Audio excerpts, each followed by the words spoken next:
Bonjour Francis Perrin. Bonjour. Soyez le bienvenu sur ce plateau. Vous êtes directeur de recherche à l'Institut des relations internationales et stratégiques. Vous êtes spécialiste des problématiques énergétiques. On entendait à l'instant Donald Trump sur ce sujet. Je disais, ça a le mérite de la clarté. C'est vrai qu'il est particulièrement offensif, Donald Trump, sur la question du pétrole au Venezuela. Il est totalement explicite.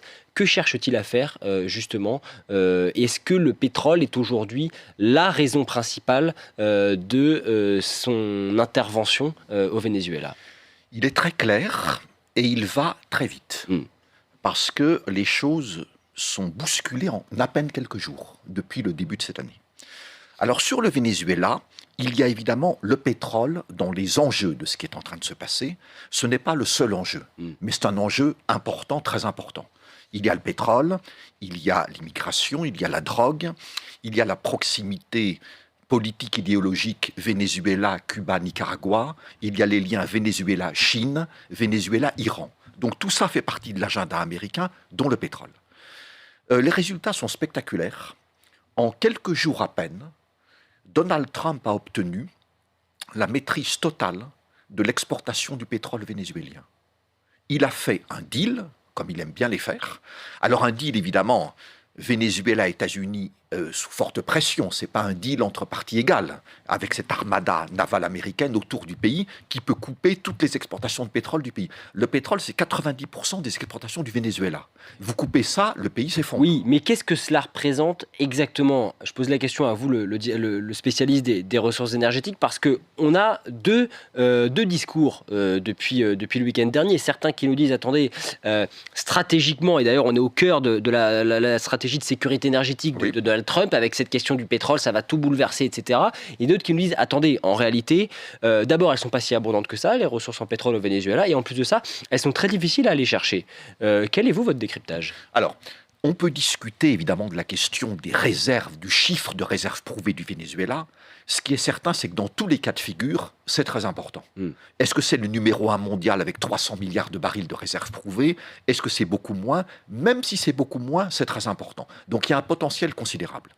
Deuxième point, c'est du pétrole qui n'est pas facile à extraire, à transporter, à raffiner. C'est ce que les pétroliers appellent du pétrole extra lourd. Et donc, pour aller le chercher, il faut injecter de la vapeur dans les réservoirs pétroliers pour chauffer le réservoir. Il faut le mélanger à d'autres pétroles plus légers pour le diluer. C'est difficile à raffiner, c'est compliqué, mais les pétroliers savent faire depuis des dizaines d'années. Donc c'est pas non plus, ça ne demande pas une révolution technologique. Mais est-ce que, au regard de ce que vous dites à l'instant, la rentabilité de ces gisements n'est-elle pas malgré tout assez, voire complètement incertaine pour les États-Unis? Alors, c'est clair que c'est un grand problème. Donald Trump a dit « Je vais envoyer mes compagnies pétrolières américaines aller au Venezuela, elles vont investir des milliards de dollars et elles vont remettre sur pied le système pétrolier du Venezuela. » Les compagnies pétrolières américaines sont toutes des compagnies privées. Donc, il ne suffit pas qu'on leur demande d'aller à Caracas pour qu'elles y aillent. Il faut plusieurs conditions. D'abord, stabilité politique. Stabilité politique, non pas pour les 6 mois qui viennent, mais pour de nombreuses années. Quand on investit dans le pétrole, on n'investit pas pour 6 mois, mais pour des années, 10 ans, 20 ans, 30 ans. Oui, parce que ce sont évidemment des infrastructures extrêmement lourdes. Des investissements très lourds, à coût de milliards ou de dizaines de milliards de dollars. Donc, deuxième élément, la rentabilité économique. Ce sont des compagnies privées. Ce n'est pas parce qu'il y a plein de pétrole au Venezuela, et ça, elles le savent depuis des dizaines d'années, qu'elles vont se précipiter demain si elles pensent que les projets qu'elles pourraient développer dans ce pays ne sont pas rentables. Donc ça passe sur des discussions, négociations, sur les conditions contractuelles qui seraient proposées aux compagnies pétrolières américaines pour qu'elles reviennent au Venezuela, ExxonMobil, ConocoPhillips, que celles qui sont déjà sur place, Chevron, augmentent leurs activités. Et ça ne dépend pas de Donald Trump, ça dépend du gouvernement du Venezuela, même s'il est sous pression. Un troisième élément clé, c'est le prix du pétrole. Et le prix du pétrole sur le marché mondial, ce n'est pas le gouvernement vénézuélien qui le contrôle, ni Donald Trump. Et évidemment, si les compagnies pétrolières estiment, à tort ou à raison, que le prix dans les années qui viennent sera un prix trop bas, elles ne vont pas forcément se précipiter dans un pays, Venezuela, qui a des coûts de production plus élevés pour le pétrole, parce que c'est un pétrole non conventionnel. Et justement, comment évaluez-vous l'impact sur le prix du baril de ces derniers soubresauts américains? Alors pour l'instant, rien. Aucun impact. Aucun impact, ce qui est un peu surprenant parce qu'on parle d'un géant pétrolier. Mais en fait, ce paradoxe s'explique comme tous les paradoxes. Sur les marchés pétroliers, les traders se disent deux choses. Premièrement, le marché pétrolier mondial est très bien approvisionné et même surapprovisionné. L'offre pétrolière mondiale est supérieure à la demande. Donc, il n'y a pas de raison de s'affoler parce qu'il y a des problèmes au Venezuela. Deuxième élément, le Venezuela, bien qu'étant un géant pétrolier en termes de réserves, produit peu de pétrole. Entre 900 000 et 1 million de barils par jour dans les derniers mois, soit moins de 1% de la consommation pétrolière mondiale. Oui, et c'est en ce sens d'ailleurs que lorsque Donald Trump annonce très fièrement d'ailleurs à la télévision en conférence de presse qu'il a obtenu entre 30 et 50 millions de barils haute qualité de pétrole sous sanction de la part des autorités intérimaires du Venezuela, c'est ce qu'il a annoncé cette semaine. En réalité, on est en plein dans la rhétorique trumpienne. Est-ce que c'est pas totalement un effet d'annonce? Alors, en réalité, à l'échelle mondiale, c'est pas si énorme que cela. C'est pas si énorme que ça, mais ce qui n'est pas un effet d'annonce, c'est qu'il y a un deal Trump-Venezuela. Les autorités vénézuéliennes, qui n'ont pas bien le choix, il faut le rappeler, acceptent que les États-Unis contrôlent à partir de maintenant toutes leurs exportations pétrolières. C'est donc Washington qui dira le pétrole vénézuélien, on va le vendre à tel pays, telle compagnie, et on le vendra au prix du marché mondial. Ça veut dire quoi ? Fini les cadeaux pour Cuba, fini les cadeaux pour la République populaire de Chine, qui achète du pétrole vénézuélien, beaucoup la Chine, un peu Cuba, à des prix extrêmement favorables, au détriment de la population du Venezuela. Et c'est peut-être au fond d'ailleurs la question centrale de cette affaire. Est-ce que l'enjeu pour Donald Trump, il est plus économique ou est-ce qu'il n'est pas davantage géopolitique, notamment en pensant à la Russie, mais aussi et surtout à la Chine? Les deux enjeux sont très liés, géopolitique et économie. Mais clairement, la Chine est dans le collimateur américain. Et il faut revenir à la stratégie de sécurité nationale, publiée il y a quelques semaines par les États-Unis. Au chapitre Amérique, continent américain ou hémisphère occidental, qu'est-ce qu'on lit? Nous ne permettrons pas à une puissance extérieure au continent américain, et qui est notre adversaire, de contrôler des actifs stratégiques sur le continent américain. Venezuela pétrole, c'est stratégique. La Chine est le plus grand acheteur de pétrole vénézuélien à des prix bradés. Marco Rubio, secrétaire d'État, conseiller à la sécurité nationale, la tête pensante pour ce qui se passe actuellement, nous dit ça, c'est terminé. Est-ce que l'objectif, en ce sens, est atteint pour les États-Unis, à savoir, est-ce que c'est un coup dur pour la Chine? Oui. L'objectif est atteint en à peine quelques jours. Quelques jours après l'opération spectaculaire, l'opération militaire américaine du 3 janvier, le deal est signé. Le Venezuela accepte que les États-Unis prennent le contrôle total pour une durée indéfinie de leurs exportations pétrolières. En quelques jours, le problème est réglé parce que les dirigeants vénézuéliens ont vu ce qui s'est passé pour M. Maduro et son épouse et se disent les prochains sur la liste, c'est peut-être nous. La justice américaine a quelques dossiers, pas seulement sur M. Maduro et son épouse, dans la classe politique au Venezuela. Donc ces gens se disent, notre seule chance de prolonger notre survie politique, c'est de faire un deal avec Trump et de lui donner ce qu'il veut, c'est-à-dire le pétrole. C'est fait quelques jours après le 3 janvier. Est-ce que très concrètement, depuis donc cette intervention, dans la nuit de samedi à dimanche, nous sommes entrés dans ce que nous pourrions appeler une nouvelle guerre du pétrole? Et j'ajoute à cela ce qui s'est passé ces derniers jours, ces dernières heures, avec hier soir cette annonce américaine, donc les États-Unis qui sont emparés d'un pétrolier battant pavillon russe, qui naviguait entre l'Écosse et l'Islande et qui avait cherché quelques semaines auparavant à accoster justement au Venezuela. C'est le 4e navire pétrolier, donc tanker, qui est intercepté par les forces armées américaines en lien avec le Venezuela depuis décembre. Le premier a été le Skipper, mi-décembre, ensuite le Centuries, ensuite ce navire qui s'appelait auparavant Bella 1 et qui vient changer de nom en passant de pavillon russe, et le M. Sofia tout récemment. 4 tankers. Le message est clair. Nous avons un dispositif militaire naval très impressionnant autour du Venezuela. Nous pouvons couper le robinet complet des exportations du Venezuela.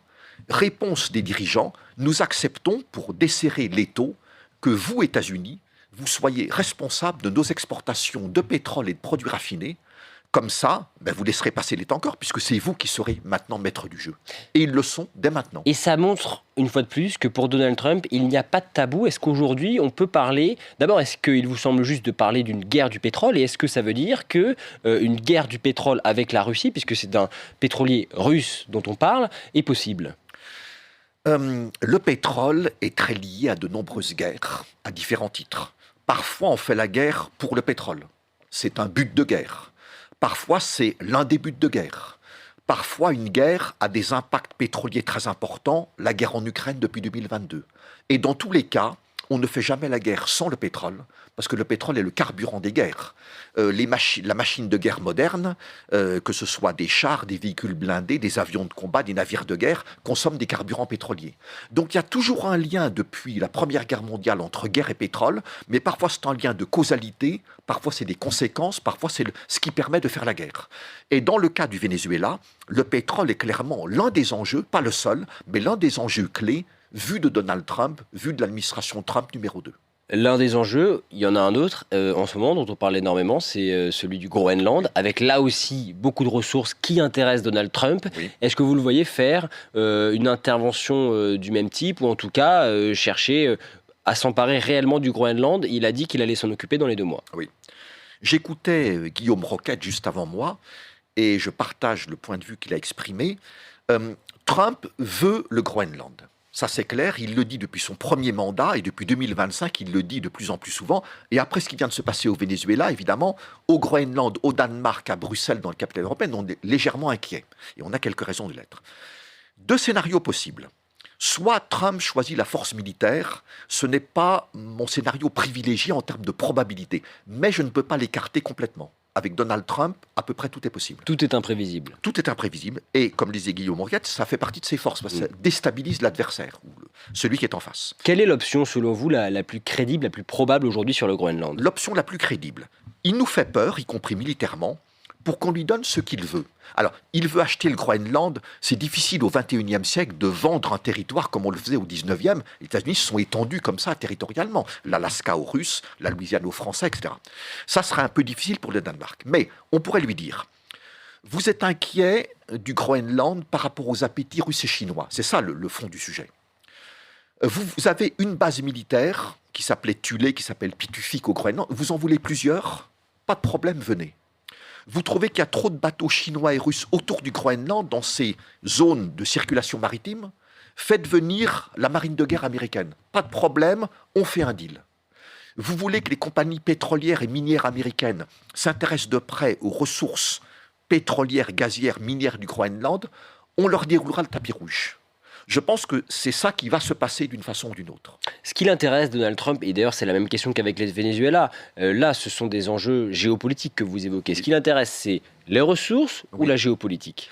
Les deux sont liés de façon indissoluble. La géopolitique mondiale dans le monde d'aujourd'hui, évidemment, s'appuie sur des ressources naturelles, le pétrole principalement pour l'énergie, et des ressources minières et des métaux critiques ou stratégiques, essentiels pour la transition énergétique, essentielle pour le secteur militaire, essentielle pour le numérique, et ainsi de suite, sans lesquels le monde ne peut pas tourner. Le monde tourne. On est dans un monde parfois virtuel, mais nous avons besoin de ressources physiques pour ce monde de plus en plus virtuel.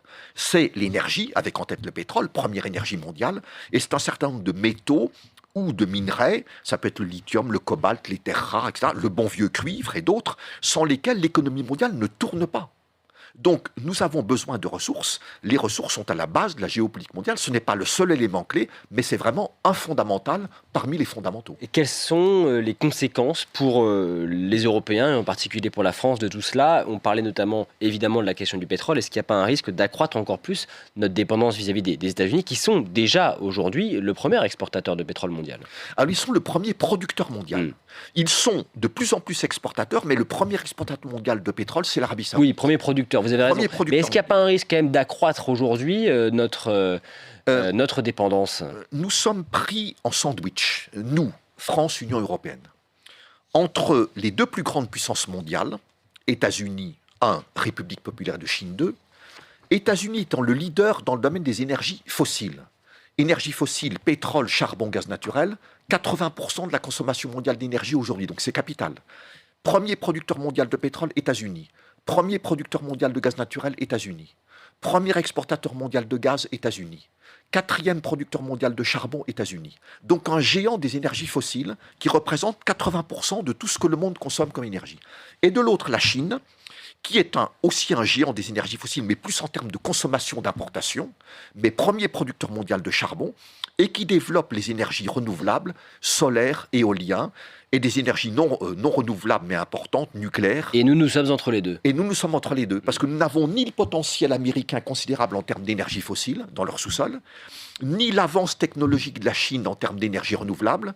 Nous sommes pris en sandwich, c'est très inconfortable comme situation. Merci Francis Perrin, c'est très inconfortable et c'est la raison pour laquelle on n'a évidemment pas fini d'en parler. Merci beaucoup d'avoir été avec nous. Je rappelle que vous êtes directeur de recherche à l'Institut de Relations Internationales et Stratégiques. On continue donc de suivre évidemment